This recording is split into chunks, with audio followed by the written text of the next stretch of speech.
Welcome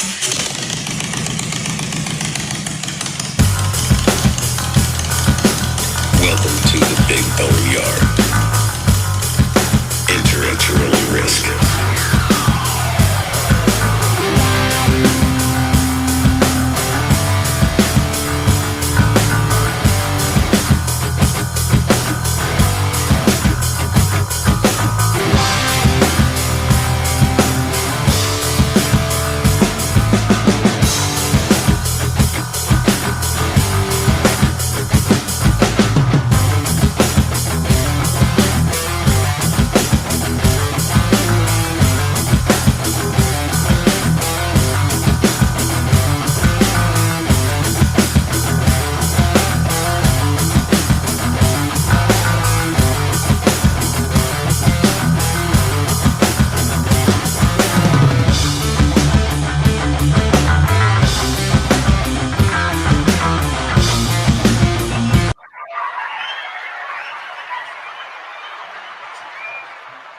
Okay.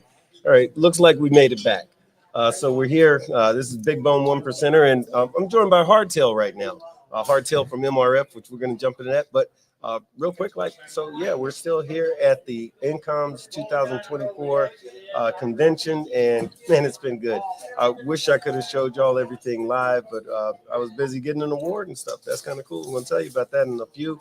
But in the meantime, Hardtail, brother, thanks for being here, man. Hardtail from the MRF, and I'm not going to do him justice. So, Hardtail, if you don't mind, could you introduce yourself to them folks, even the funny-looking ones out there? So I'm Kirk Hardtail Willard, President, Chairman of the Board of the Motorcycle Riders Foundation out of Washington, D.C. Right on. So the MRF is, well, first of all, what made you decide to come to NCOM again for the umpteenth time? But why do you come to NCOM? It's an important part of the community. You know, NCOM, National Coalition of Motorcyclists, and the clubs and the confederations, critical part of the community. You know, we've got the state motorcycle rights organizations, we've got the National Council of Clubs, we've got the Motorcycle Riders Foundation. And with what's going on in our community and the threats that we're seeing to our lifestyle and to our motorcycles, it's imperative that we all, you know, the community continues to grow. We continue to support each other, and this is just one of the cogs in the wheel, the spokes in the rim, as it were, to make sure that we're all together, we're all working together, we're sharing information, and more importantly, just building those relationships. Well, when you talk about the threats that we have as motorcyclists, are you talking about motorcycle clubs, bikers, independent bikers, or who are we talking about? And then what are those threats?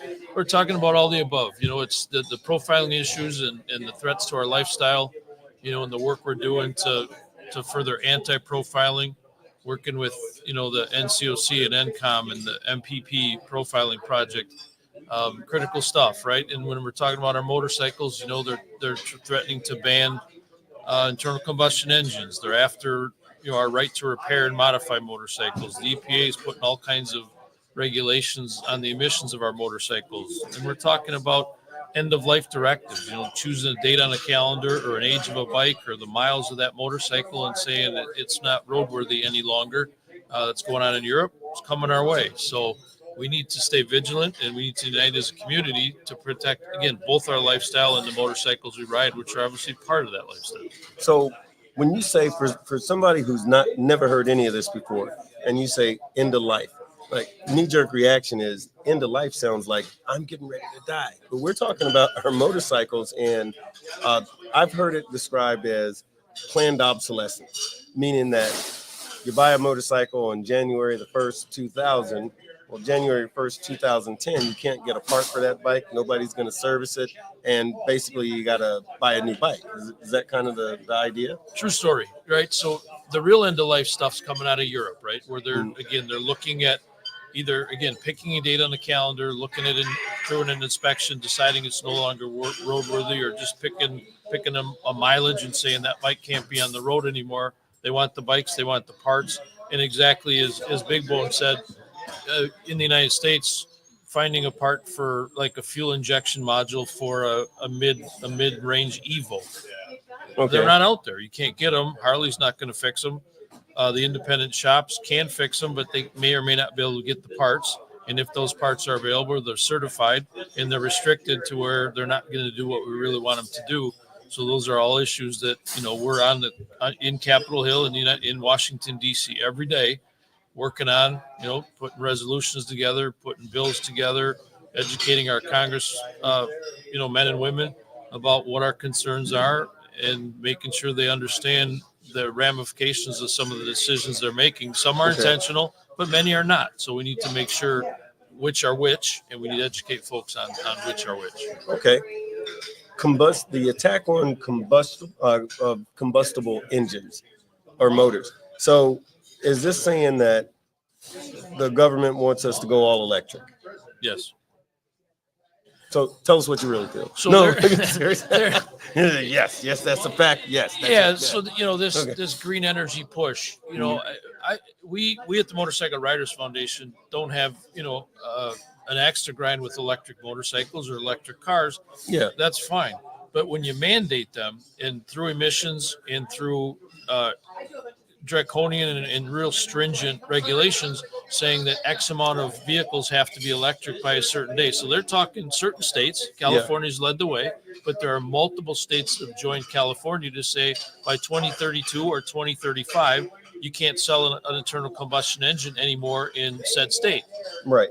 Or it has to be a certain percentage federally of all the vehicles, which again arbitrarily says if you have to have X amount of electric vehicles, that means we're not going to sell enough electric vehicles, so that constricts the amount of internal combustion engine vehicles they can support or sell. But the biggest concern, of course, is saying you can't sell them anymore in 12, 13 states in the United States by a date on the calendar, 2032, 2035. That's right now. It's right in front of us. It's in our lifetime.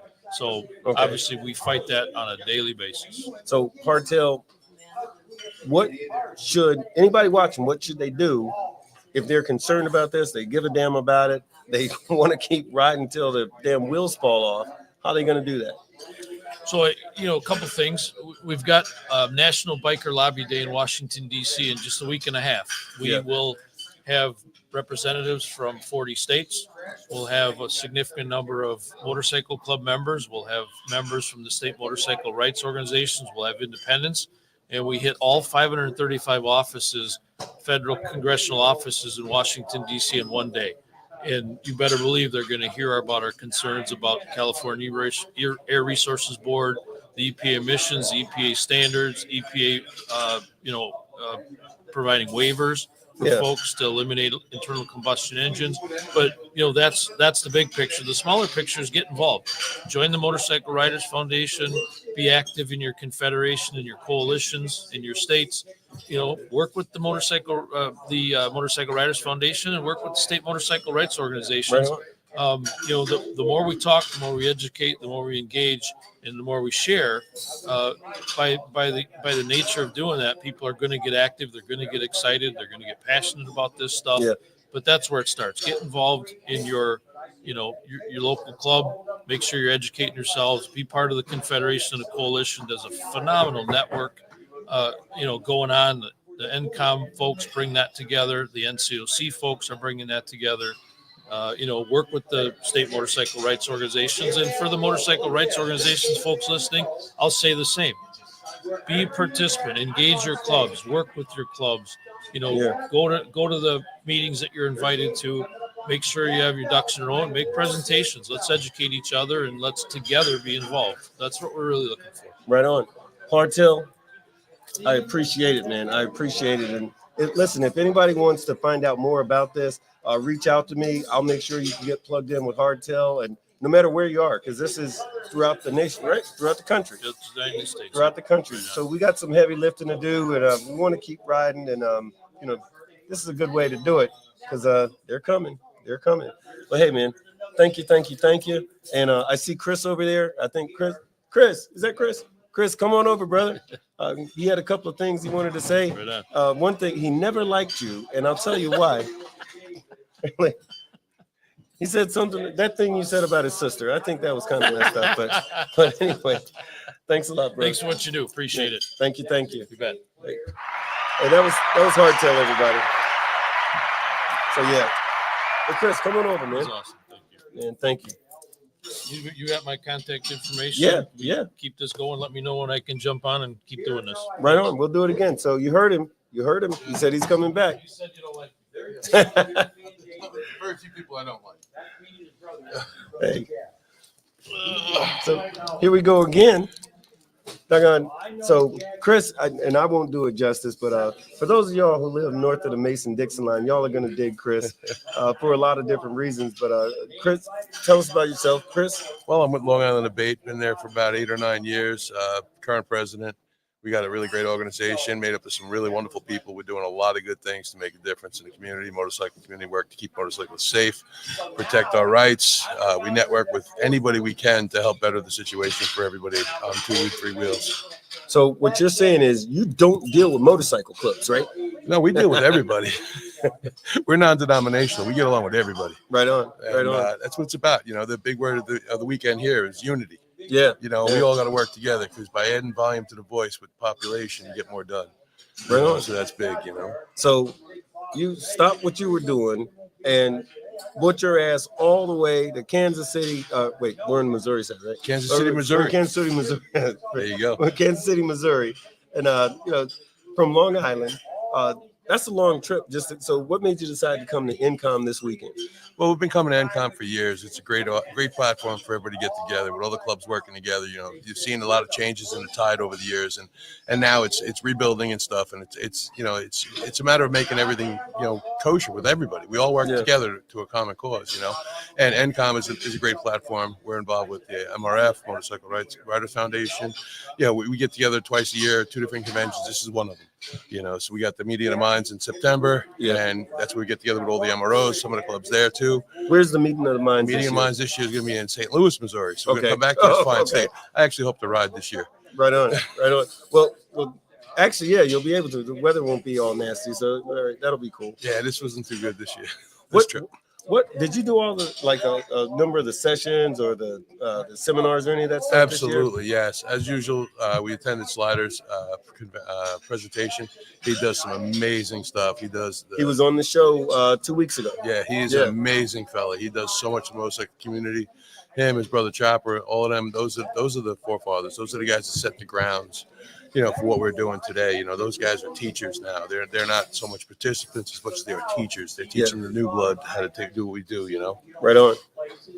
So I'll tell you, I think, Slider, if you've never been to an NCOM, you definitely want to plug in. You can find out information about it online, but also reach out to me. I'll get you some info so you can find out what the heck everybody's talking about. Because, for example, Slider's seminar, I know he when he was on the show a couple of weeks ago, he talked about the golden hour and what you need to do when you're riding, somebody goes down, or you're just going by, somebody goes down, they need some help, and that first hour is critical. And a lot of folks had no clue. We're not doctors and nurses, everybody. So, what do you do? And what we found out is that stuff that you do within that first 30 to 60 minutes is critical because it literally means the difference of life and death. Absolutely. After taking that class, participating in that seminar that he does, just regular folks that went to that seminar are a lot more likely to save somebody's life. And you don't think about it that way, but literally that's kind of what's going on. Absolutely. You know what? We all know what we're doing, but we don't know what we're doing right. So by learning from these guys, it's amazing stuff. And like you said, you can be in a situation where you can apply what you learn from him. There's nothing, no seminar that Slider does that you can't take away from. Yeah. There's always something to take away from. It's all good stuff. It's all good information. Unfortunately, I was involved in a situation where all he taught wasn't applicable to our situation. We were riding down south with a buddy of ours. One of our brothers, he had a medical event, and he went off the road. He was dead before he hit the tree. Oh, but you want to talk about feeling helpless, A couple key topics I want to touch on that. Yeah, please. Have your ICE information and your phone set up. His phone would survive, but it had no information. We're in the mountains of West Virginia. We got no cell service. So if you're going to be in a spot where you ain't got no cell service, buy a burn phone, have it with you. Yeah. Something that's good for that area. Also get your brothers and sisters info, because there I am. The officer asked me for his wife's name and number, and I didn't have her number on my phone. Yeah. So that's like 3 strikes, A lot of guys don't know their brother's actual government name, Right? Like, who is he? That's Kickstand, or that's Big Dog, or Yep. It's very important. what's his last name? I don't know, Dog. Yeah. Yeah. That's another story for another day. We have one of those too, but it's very important. You want to be smart, you want to be out there, you want to enjoy the ride, but if something does happen, you do want to be prepared for it. Hell yeah. But brother, I tell you what, I'm glad as all hell you came to NCOM. It's been great meeting you. But Absolutely. the other thing is that we got work to do. So we're going to stay in touch. We're going to work on some stuff. Absolutely. There's folks in Long Island, all throughout New York, that are getting together to fight the good fight. And here's the thing, all this fighting of the good fight is also we can keep doing what we want to do, which is, ride our motorcycles, be left alone, be left to be happy to our own devices.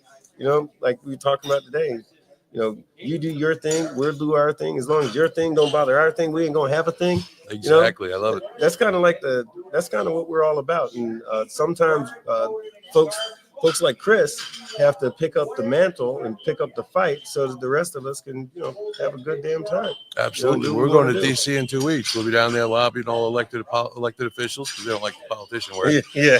But we'll be down there walking the halls of the Capitol, Yeah. all for our freedoms and our rights. That's what it's about. Right It's on. great stuff.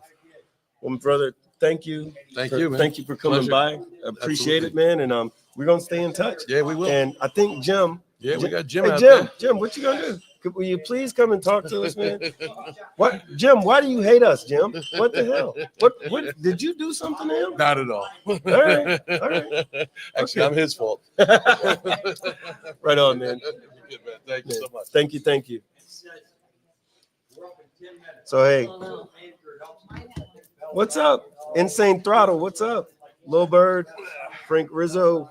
Hey, thank y'all for joining us. We're here at NCOM, and we just got another excellent doggone visitor, Jim Barr, who can't stand your ass. I'm just kidding.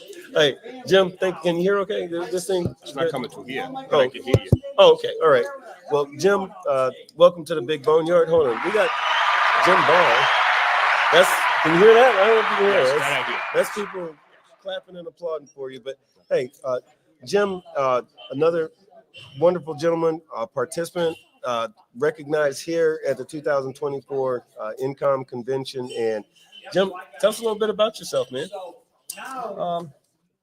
I'm from Long Island, involved in motorcycle advocacy.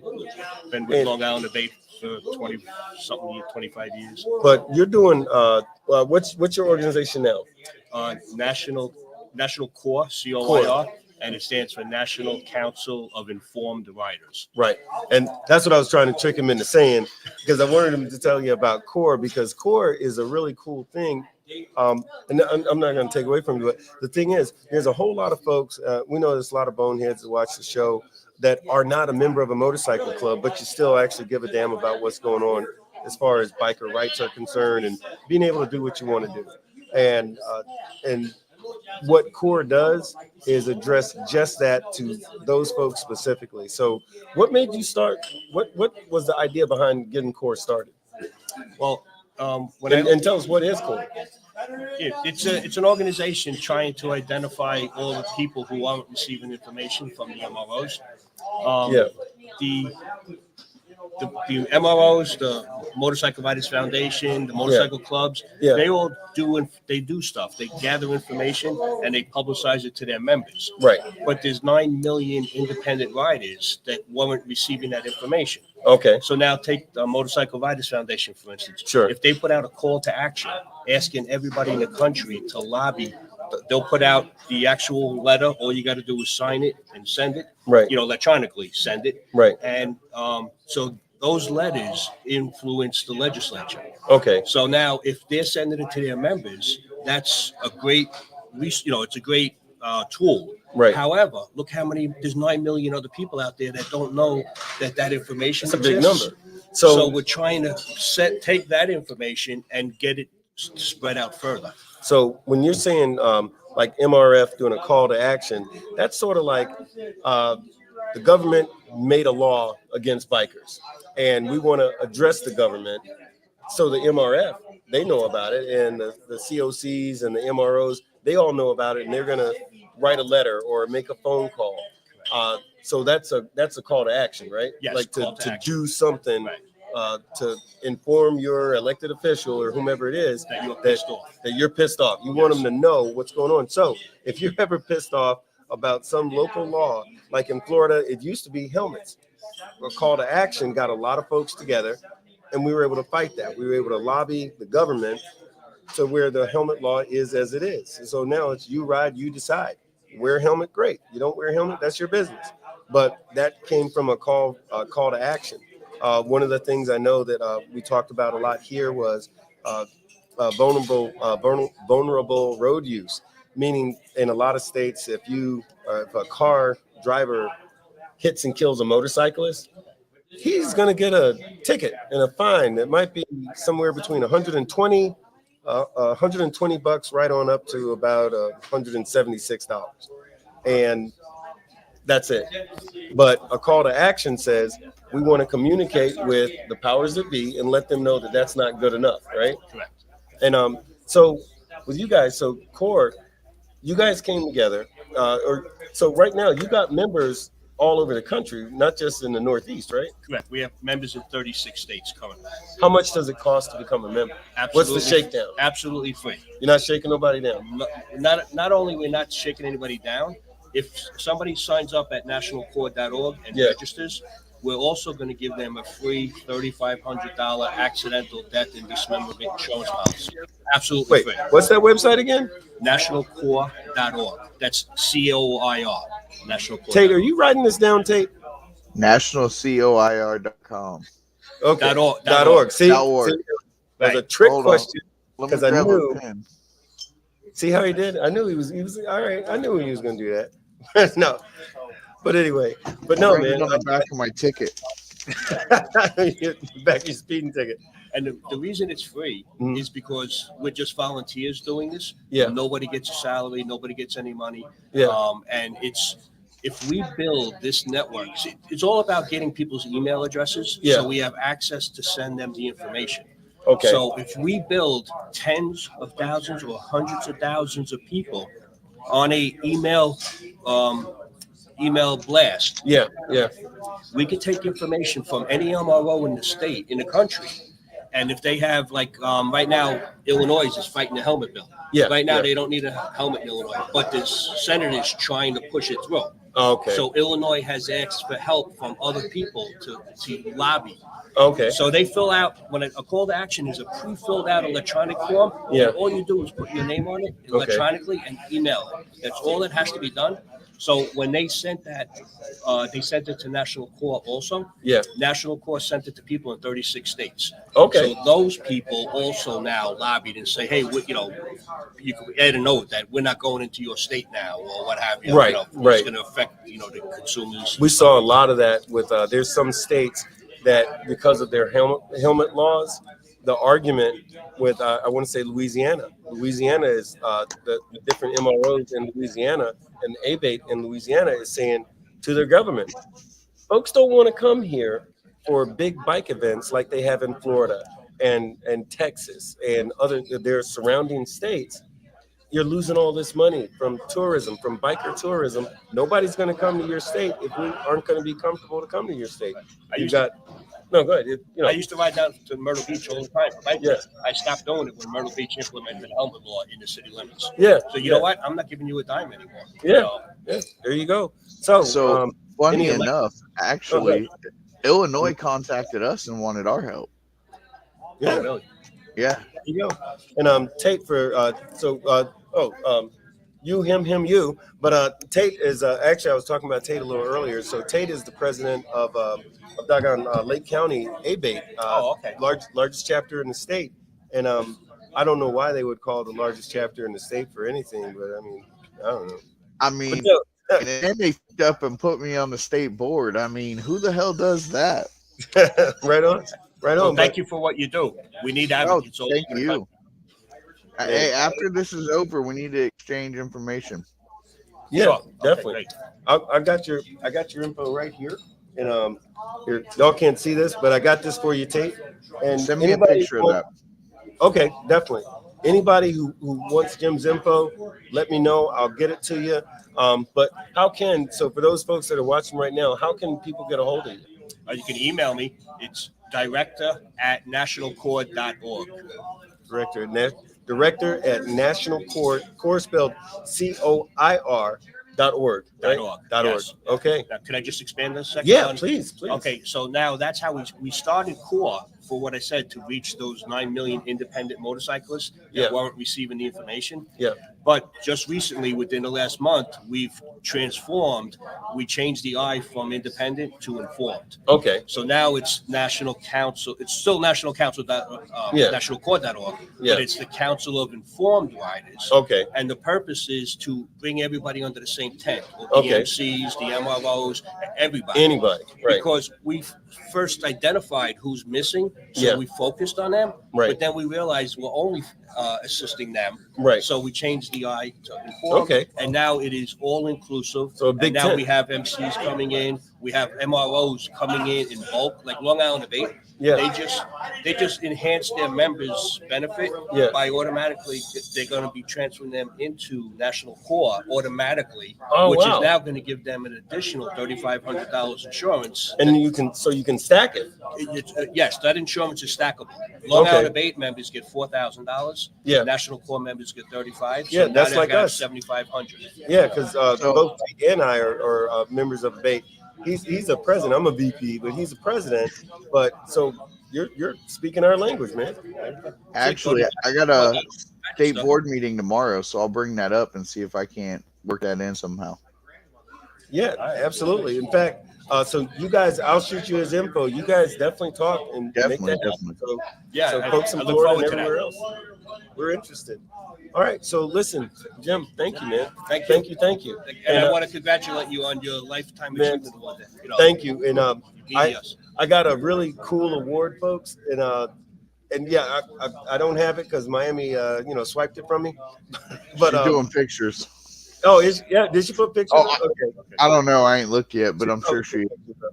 But yeah, so but I'll get some pictures and everything up. We're gonna actually do another show where we're gonna be able to share a lot more of what's going on here because we're live right now, but we'll follow up with some good pictures and videos and stuff.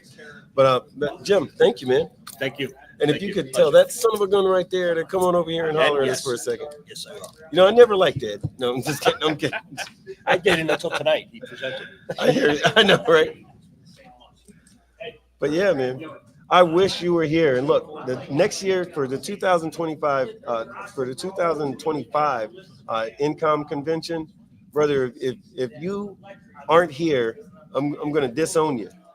Where's it going to be? Cut you out of the will. Next year it's going to be in Gulfport, Mississippi. And now, for some reason, Ed here wanted it to be in Juneau, Alaska, but we argued that, and nobody wanted to hear about Ed wanting the next convention be in Juneau, Alaska. We felt like it ought to be in Gulfport. All right, I might have lied. All right, I lied. He's here. He called me lying. Tampa's a damn good area. Riding to Juneau, Alaska. See, he wants to ride. I'm not fucking riding to Juneau. I don't want to go to Canada. Well, hey, man. Ladies and gentlemen, I wanted to look. This has been a real cool thing. We're getting to talk to some real cool folks. But Ed's one of the others you hear. That's everybody and their mother saying, Ed, welcome to the Big Boneyard, brother. Oh, Thank you for the invite. man. Hey, thank you. So, Ed, you want to take a minute, kind of introduce yourself to the folks? Well, my name is Ed Sheeter. I am the State Executive Director of Abate of Ohio. I'm also the Chairman of the Legislative Task Force for the National Coalition of Motorcyclists. Thank you for coming out and letting everybody know about our convention.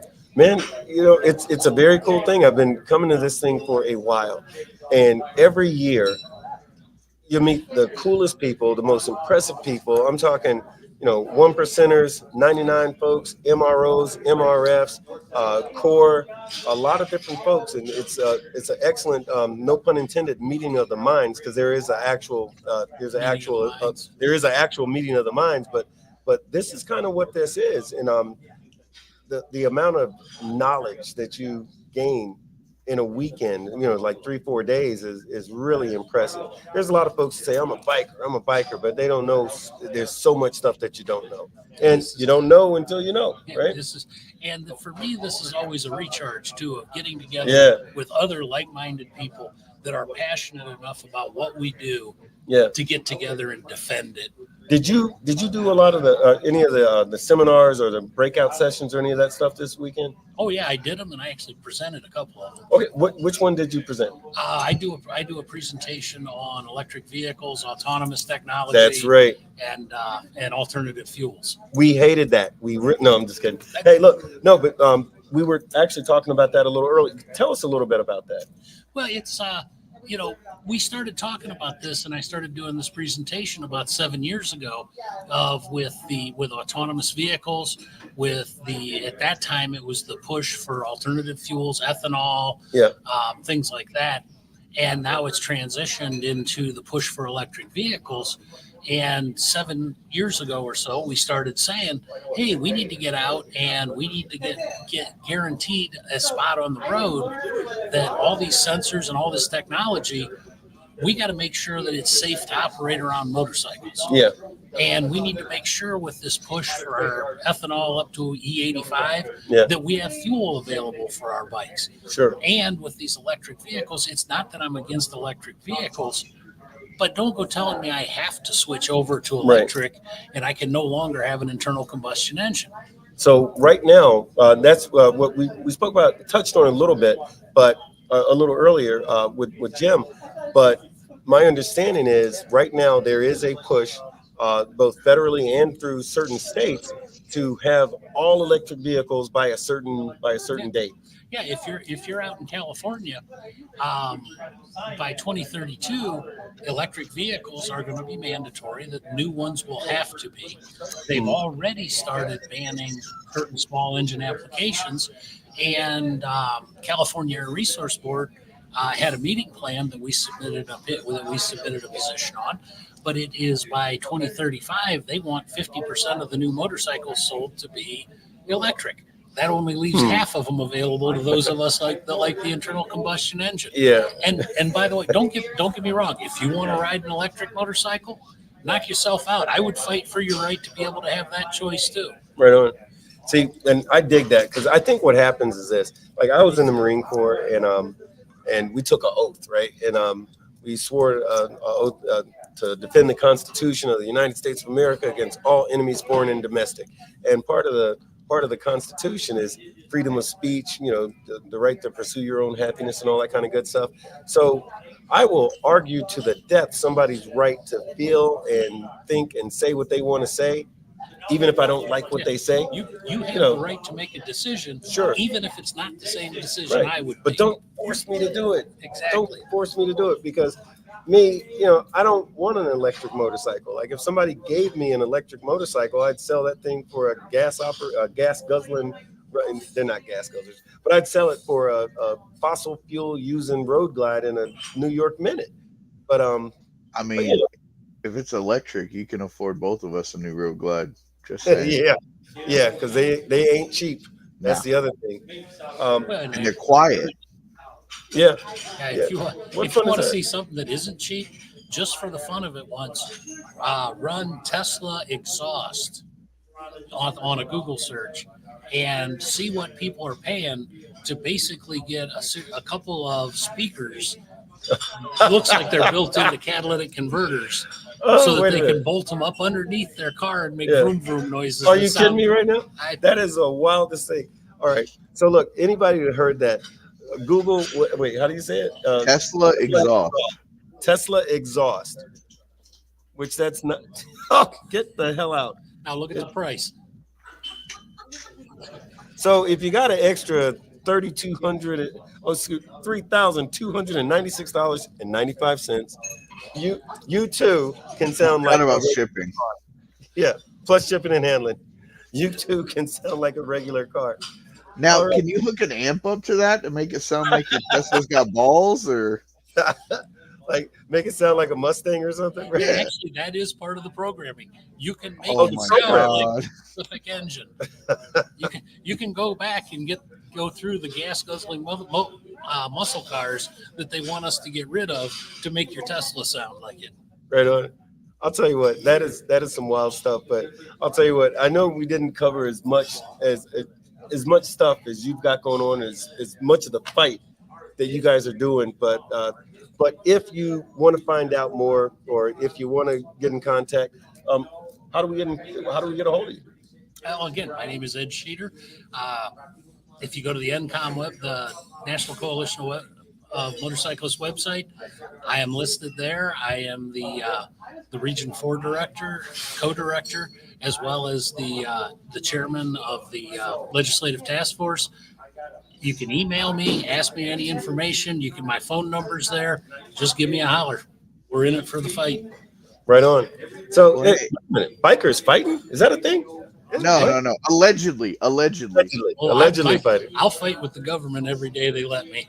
Right on. Ed, we actually got some stuff we're trying to work out with a couple other states. I'll get with you and get your information and get it over to the guy that's taking care of it.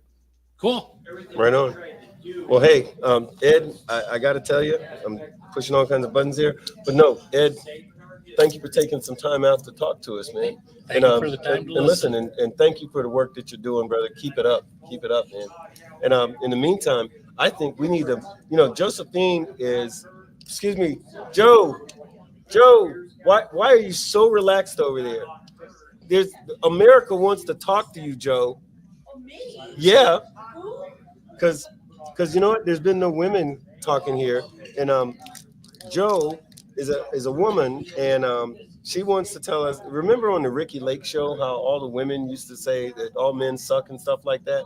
I'm pretty sure that Joe's good. No, I'm kidding. All right. We're not gonna do that. We're not gonna do that. We're gonna play nice. Yes, we're gonna play nice. How you doing, Joe? Hey, I like that shirt. Yeah. Oh wait, what the hell? What? Everybody's got. He said he likes your shirt. Oh, I like your shirt too. That's awesome. I like my shirt. Well, okay. All right. Well, I've been trying to get your shirts for a fucking year, and I ain't got one yet. No, So. I got two of them for you. I got two shirts. Okay. Well, look, when I get back to Florida, we're gonna get a shirt, and you wear extra medium, like extra medium. Like, yeah, if I cut the sleeves off, I might be able to fit into the damn thing medium, as a tube top. A super small. All right, no kidding. We got you covered, bro. You're supposed to. I'll shoot you a text. All right, shoot me a text, and we'll hook it up. I'll shoot Miami a text. She Okay, actually answered. that's actually what I was thinking. So he's anyway. down in Florida? Yeah, he's in Florida. Oh, nice. No, Miami's the wife, so he's gonna tell her, because otherwise, apparently, I can't get anything done. So No. He's just like have a lot going on. Every time something's going on, he goes and snitches to the wife. No. I don't. But when he calls, I answer, and I ride an hour and a half down 75 to go to wherever the hell he's at. It's true. Nice. That's true. When I come down there again, I should hopefully be down in Florida, I think in October. Oh, right. My mom's birthday. Oh, right. Yep, Okay. Yep. Now, whereabouts is your mother? She's in North Fort Myers. Okay. Oh, Yeah. that's right. You told me that. That's Yep, right. Okay. Yep. And I'll give you guys a ring and say, hey, I'm here. Yeah, Come absolutely. and hang out. Absolutely. We're gonna get in trouble. I mean. Allegedly. Yeah, we're going to be in trouble. What we'll do. Hold on. Legal got counsel plans. says we won't be in trouble. We won't. Um, The attorney said we won't be in Oh, trouble. yeah, no, He we just won't. said so. we don't All right. do anything illegal. We're law-abiding citizens. That's right. Absolutely. We are law-abiding citizens and everything. And we go to church on Sundays, except for it's at a clubhouse. It's different. Anyway, hey, Joe, thank you for taking some time out to talk to us Thank here you for at the Big having Bone me Yard. on with you. So, Joe, Yeah. tell us about you and yourself and what you're doing. And why don't you like Long Island? What's that all about? I do. It's good. I love Long Island. Okay. Chris was on before. Yeah. He's the president of Long Island Debate. I'm his second VP. And I just love being out in the public and lobbying for motorcycles rights and getting people to join us and tell them about, what we do for their rights, their safety.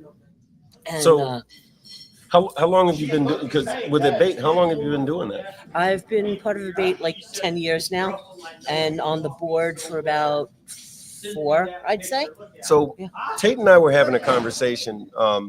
What was it? I want to say not a week ago. We were talking about women being involved in the motorcycle community, and Tate, he don't like women. All right, I fib. No, but what the conversation is that in particular in ABATE, there's a lot of women who are not just involved in ABATE, but are in leadership positions, and you're kind of Yes. she's a Yeah. Tate has from a huge chapter. He has all kinds of women that are involved in his chapter that have ran the chapter and everything else. But in other sections of the motorcycle community, you don't always see that. So, what have you had any obstacles being a woman working within ABATE, or has it been just a really positive experience? No, it's been really positive. When I first started riding about, I don't know, 10, 12 years ago, we were out one night riding with the boys, and it was a Thursday night boys club ride. Right. And one of the guys, we went and hung out and stuff. And one of the guys was like, "Oh, what are you doing with the girls and this and that?" And I looked at him. He goes, No, you ride your own. It's okay. You're on your 76 shovel. That's cool. Okay. You can ride with us. Anybody else, the other women that came out, just because they were passengers, I was like, no, that wasn't right. Yeah. So that was about the only problem I really had one night, but mostly everybody's been really accepting. That's all right. Of me and stuff, and I enjoy what I do. You're a leader in your chapter. Now, how's that been working with I assume a number of men? Do you have a lot of women in the chapter, or is it mostly men? Or No, we do have a lot of women in the chapter too. Okay. A lot of guys and stuff, but I haven't really, knock wood, come They across say- anybody giving me a heart, So we've heard a time or two. We've done a lot of shows, and we've had women on the show that have said, "Well, sometimes it's difficult working with other women, like all women clubs. They say, it's difficult working with other women because women want to fight each other all the time." But I don't always hear that in ABATE. I hear the exact opposite. What's your experience with that? Has been with other women in debates. Yeah, because you're kind of a boss. So how does that work? Because you're a VP in a ABATE chapter in Long Island, big personalities. So how do you manage that, or is it something that you even need to manage? I don't know. I don't really, I delegate. Yeah. To people, we work together. We're a team. Okay. Like I say, we're out there. We're all wearing the same shirt. Right on. We're family. Right on. When you're out there, you respect what we do, and See, I'm digging this all over the place. It's like you're getting my diamond recharge. That's something we say in Florida. As in, I'm listening to her reminds bikers, like if anybody's listening to you, they'll probably make comments and all that. And 2 days from now, we'll still be hearing about it. But that's the whole thing. It's like this biker community is a family. Yes. And when you do it right, you're a team, you're a family. I got your back, you got my back. And the end result is we pretty much all want the same stuff, which is to go out, enjoy ourselves, enjoy this lifestyle, and hopefully not get dead in the process and not be bothered too much by. Well, I mean, we try. Say again. We try not to get dead in the process. Yeah, that's not a good thing. We don't. we try not to. There's the jackasses that think that we're like road cones, and their job is to like hit every single one of us. But yeah, I've had a couple of experiences. Driving down the 495, which is like the main road. They call it Interstate 495 on Long Island. And I'm riding with the boys and stuff, and somebody will give me the thumbs up. Yeah, there's a chick on the bike. Oh, how cool that's kind of cool. And then 500 feet down the road, they're like coming into my lane. I'm like, excuse me? Wait a minute, we were cool a minute ago. Yeah, exactly. Exactly. So you got to have hold my beer. Yeah. You got to have eyes in the back of your head. That's what I want to ask you. So riding in, because I was years ago, I remember I was going from, I was in New York and I had to go to Staten Island, go across that Verrazano Bridge. Yep, Verrazano. I felt like I was playing a game. Remember Frogger from the 80s, that video game? It wasn't around in the 80s, but it had a resurgence in the 90s, and I remember that. You know the game Frogger? I felt like going across the Verrazano Bridge was like playing Frogger with like extra potholes and stuff like that, just for like if you avoid the pothole, you got 500 points or something, right? And so I always wondered, because I was, I've been to the city like Detroit and New York and all these other cities. And I said, good God, it must be rough being a biker here because of like the way the traffic is and the way some of the roads are. But your conditions, like how was your experience being a biker in New York? Well, actually, we're on Long Island, so we're like a suburb. So yeah, In yeah, the city, I mean, I've ridden in the city with Crest and stuff. We've gone in to like Little Italy and Mott Street and stuff. We had friends that live down there, and it's an experience. It's definitely, and then getting You're caught so in the politically traffic. correct. Oh yeah. Oh my God, and the heat coming off your bike. Oh yeah, that's right. Okay. Forget about it. So when you guys come to Florida, bring a bike. I never say this, but even if you got to trailer it, I'm anti-trailer. However, coming from New York, because it's just a joy, and I think we'll both agree. Riding in Florida is kind of cool. Yeah. And here's the funny thing: people who live in Florida who never ride outside of Florida don't get how lucky they are. Oh yeah, but definitely. It's great. You can hit the beaches, and got good weather 12 months out of the year. Right. And I think you promised in front of all of America just then that you guys are coming down, right? And yes. Chris is over there going like this. He's not really going like that, but I'm trying to subliminally get him to go like this. He's off camera, but we see him. We're trying to work on it. But anyway, we'll be down to visit. Yeah, It'll be fun. I'll tell you what. Thank you so much. For having me on. Thank you for coming here. Thank you for doing what you do. Thank you. And NCOM's a better place because of you. Oh, thanks. So there. Thank you. Love your shirt. Hey, thank you. Look, hey, this is Josephine, everybody, from Long Island A-Bay. Good night. Look, so I tell you what, Tate, I guess the moral of the story and what we learned here today is that for some reason you chose not to come to NCOM because is it because you hate Kansas City? Is it like, why is that? So I actually never been to NCOM, even when it was in Orlando. So, Mississippi ain't that far. I can make that ride. Okay. All right. Right on. So for 2025, excuse me, for 2025, ABATE is going to be in Gulfport, Mississippi. If you are wondering about so when I say NCOM, it's NCOM. Find out about NCOM. NCOM is the national entity for the COCs and the MRFs and the MROs, sort of like the clearinghouse. That's where everybody comes together. And on a regular basis, even though the convention is once a year, our conversations are all the time. We meet literally on a weekly basis to talk about what's going on in somebody else's neck of the woods, how that can help us wherever we are. But then on top of that, it's not just talk, because talking is okay. But more important than just talking, it's the action that comes after that. You know what I mean? Because we can, talk is cheap, as they say. It's what are you going to do now that you get the information? What do they say? When you know better, you do better. So this is just an opportunity for us to know better and do better. But yeah, in the meantime, man, Tate, thanks for interrupting your Saturday and helping us out here with NCOM, even though you refuse to come because you're antisocial and don't love bikers. I don't know. I heard they don't like crazy ass white boys from the South, so I couldn't. Are you kidding me right now? That's 90% of who's here. No, there's like 3 people from New York. That's it. Everybody else is some crazy ass white boys from the South. Man. No, seriously though. This NCOM has been really cool, and so we'll be talking about it more in the days to come. But other than that, man, thank you guys for coming out and checking in with the Big Boneyard tonight, and we'll be seeing y'all again tomorrow. How about that? Hell yeah, 24 hours. Hell yeah, that part. So yeah, I know. Usually it's 7 days. This time it's 24 hours.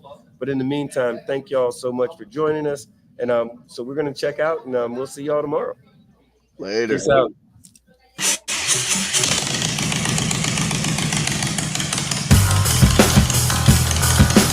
Welcome to the Big Boneyard. Enter at your own risk.